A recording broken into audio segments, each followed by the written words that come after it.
I did not see this coming.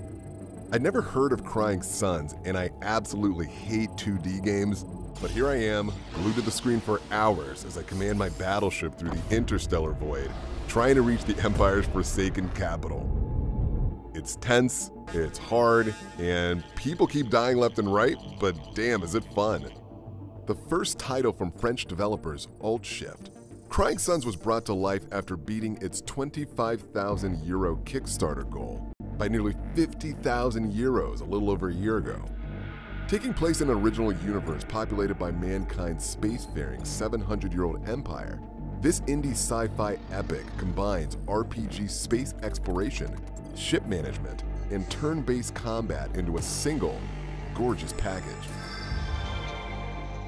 Waking up in an Outer Rim's hidden facility as the clone of a legendary Imperial Admiral, you're tasked by a caretaker robotic companion with finding out why all Empire communications and facilities have suddenly gone dark.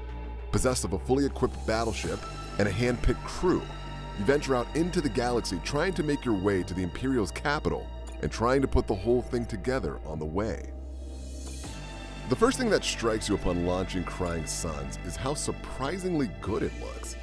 Menus, interfaces, and graphics are all incredibly crispy, upending every single preconception of what a 2D pixel art game should look like.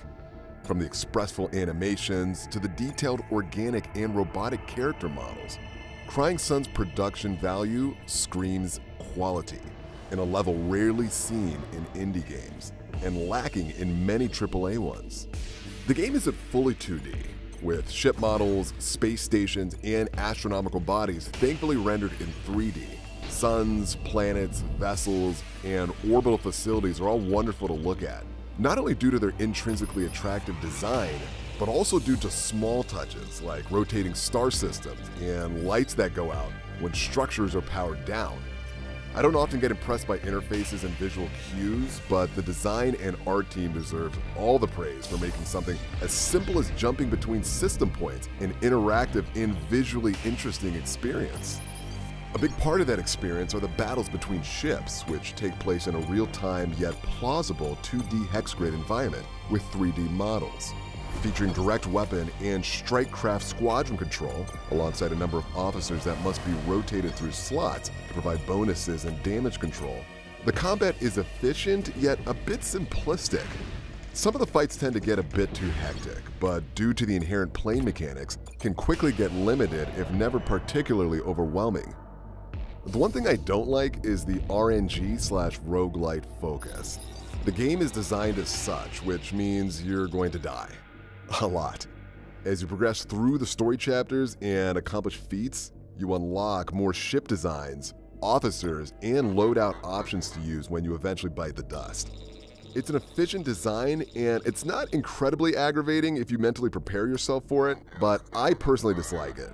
I understand it's the genre of Crying Suns, but Alt-Shift made such a fantastic job creating the game's systems, feel, and sci-fi universe that I hope we get a procedural, Mass Effect-like exploration and combat game as a sequel. I honestly didn't expect to like Crying Suns this much, but it's one of those titles I would fully recommend to any strategy fan with sci-fi taste. It came out of nowhere, flying under my radar and placing itself in my 2019's top 10 list. I wish an Android version was in the works, because it feels like the kind of game you could play for hours in an airplane or while traveling.